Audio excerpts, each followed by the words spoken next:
ये story basically है German nobility की, एक खातून की।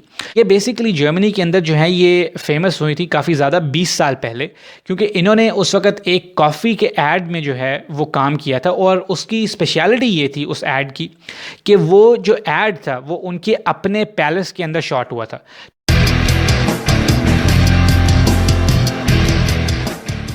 अभी रिसेंटली मेरे से एक बहुत ही इंटरेस्टिंग क्वेश्चन पूछा गया और वो क्वेश्चन मुझसे एक प्रोस्पेक्टिव स्टूडेंट ने पूछा। और क्वेश्चन वो ये है कि will my future be secure in Germany.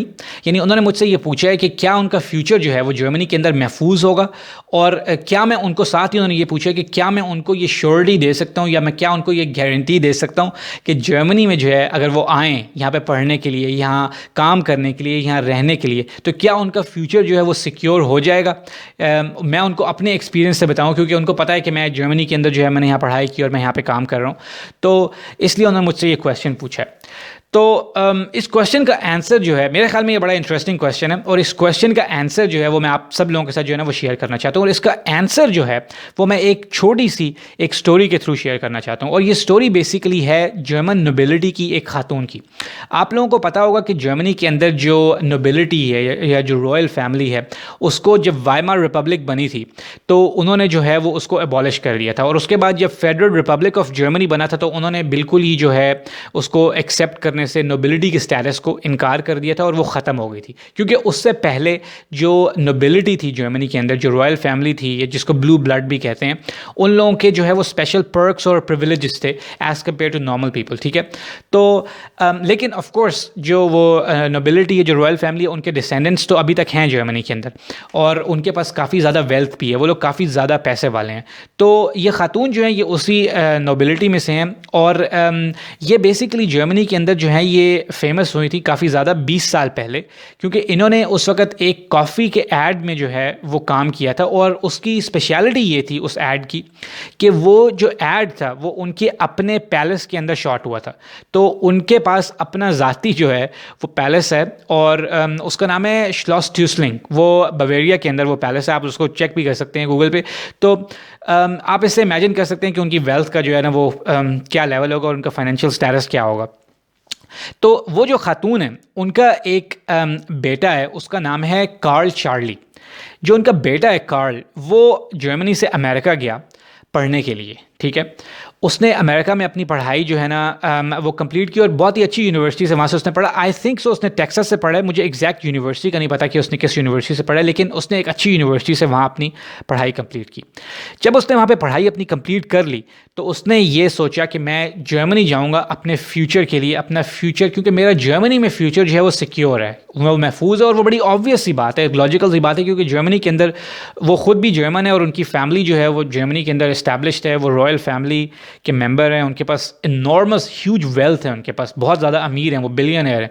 तो वो जो है वो जर्मनी वापस आया अमेरिका से अपनी पढ़ाई ख़त्म करने के बाद, और उसने बर्लिन में आके तो उसने एक स्टार्टअप लॉन्च की, और उस स्टार्टअप का नाम था पीटर लर्निंग। और वो स्टार्टअप जो थी वो बेसिकली स्टूडेंट्स के लिए थी, जिसपे आप लोग ऑनलाइन लर्निंग, एक तरह का ऑनलाइन लर्निंग प्लेटफॉर्म था। ठीक है, उससे स्टूडेंट्स जो है वो बेनिफिट ले सकते थे।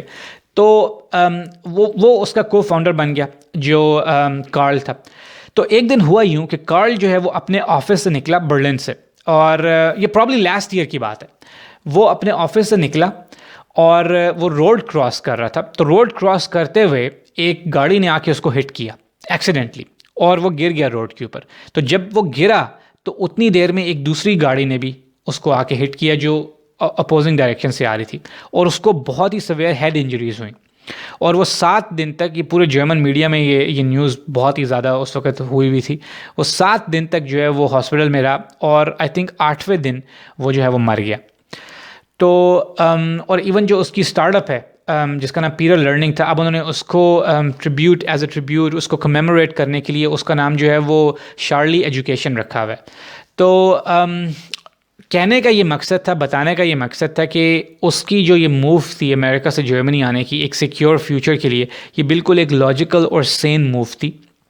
अगर आप किसी से भी कहें और उसको ये प्रोफाइल बताएं उसका, तो वो यही कहेगा कि ऑफ कोर्स उसको जर्मनी आके जो यहाँ पे अपना बिजनेस इस्टेब्लिश करना चाहिए, और जो उसने किया भी। और एक बहुत ही यंग एज में, 26 ईयर्स की एज में वो को फाउंडर भी बन गया, उसने अपनी कंपनी भी लॉन्च कर दी। लेकिन उसका फ्यूचर जो है वो आप लोगों ने देख लिया कि वो क्या हुआ। यार ये सारी कहानी बताने का बेसिकली मकसद ये है कि देखें, जो फ्यूचर आपका होता है ना, और फ्यूचर की जो सिक्योरिटी होती है या उसकी श्योरिटी होती है, उसकी गारंटी आपको, मैं तो क्या, उसकी गारंटी आपको दुनिया में कोई नहीं दे सकता, उसकी कोई गारंटी नहीं होती। फ्यूचर जो होता है ना आपका, वो बेसिकली आप, ये मैं आप लोगों को कहूँगा कि इस अप्रोच को अपनी चेंज करें कि आप कंट्री से ये डिसाइड करें कि आपका फ्यूचर क्या होगा। क्योंकि फ्यूचर जो है ना आपका, वो आपको डिसाइड करना चाहिए आपकी अपनी एबिलिटी से, वो कंट्री डिपेंडेंट नहीं होना चाहिए। हाँ, ये मैं मानता हूँ कि किसी मुल्क में ज़्यादा अपॉर्चुनिटीज़ होती हैं, किसी मुल्क में कम होती हैं। कई दफ़ा जो है वो कुछ चीज़ें आप ऐसी करना चाहते हैं जो उस जगह पे अवेलेबल होती नहीं, और आपको इवेंचुअली जो है वो मूव करना पड़ता है किसी और जगह पे, ठीक है, उस एम्बिशन को या गोल को या पैशन को, जो भी आप उसको कह लें, उसको परस्यू करने के लिए। लेकिन अगर आप ये सोचें कि यार एक यही मुल्क है और इसी मुल्क में मैं जाऊंगा, या अगर मैं ऑस्ट्रेलिया में चला जाऊंगा या मैं कनाडा में चला जाऊंगा तो मेरा फ्यूचर हमेशा के लिए सिक्योर हो जाएगा, ऐसा नहीं होता, ठीक है।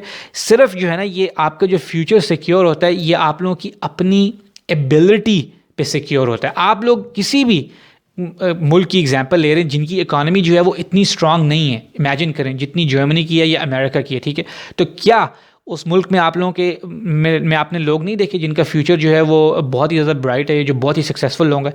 तो वो तो उसी मुल्क में रहते हुए उन्होंने अपना फ्यूचर जो है वो सिक्योर किया। तो इसलिए यार मैं ये कहूँगा, मैं ये बिल्कुल नहीं कहूँगा कि जर्मनी या किसी और मुल्क मत आएँ, आप ज़रूर आएँ आप, लेकिन इस विजन के साथ मत आएँ कि अगर आप इस मुल्क में ही जाएंगे, क्योंकि फिर आपको बहुत ज़्यादा डिसअपॉइंटमेंट्स जो है ना वो हो सकती हैं। वो इसलिए क्योंकि आप ये समझेंगे कि यार बस मैं मुल्क में चला गया हूँ, वहाँ मैंने लैंड कर लिया, अब मेरा फ्यूचर सिक्योर हो गया, क्योंकि होता ऐसे नहीं है। लैंडिंग के बाद जो है ना वो आपका काम शुरू होता है वहाँ से, बेसिकली यहाँ पे आने के बाद जो है ना तब असली गेम जो है ना वो स्टार्ट होती है। इसलिए अपना जो फ्यूचर है उसको कंट्री डिपेंडेंट मत करें। हाँ, लेकिन अगर आपने जर्मनी आना है तो ऑफ कोर्स मैं आपको ये बताऊंगा कि यहाँ पे बहुत ज़्यादा अपॉर्चुनिटीज़ हैं, बहुत ज़्यादा पॉसिबिलिटीज़ हैं, बहुत सारे मुल्कों से बहुत ज़्यादा पॉसिबिलिटीज़ हैं, और आपका चांस ज़्यादा है, प्रोबेबिलिटी ज़्यादा है कि फ्यूचर आपका सिक्योर हो सकता है। लेकिन ये डिपेंड करता है आपके ऊपर।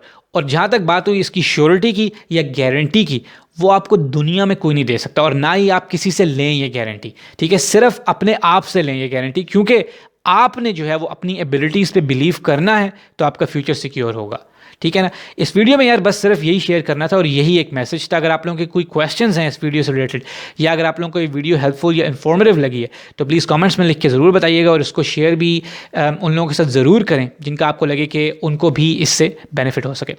एंड में मैं यही कहूँगा कि ये वीडियो देखने के लिए बहुत बहुत शुक्रिया।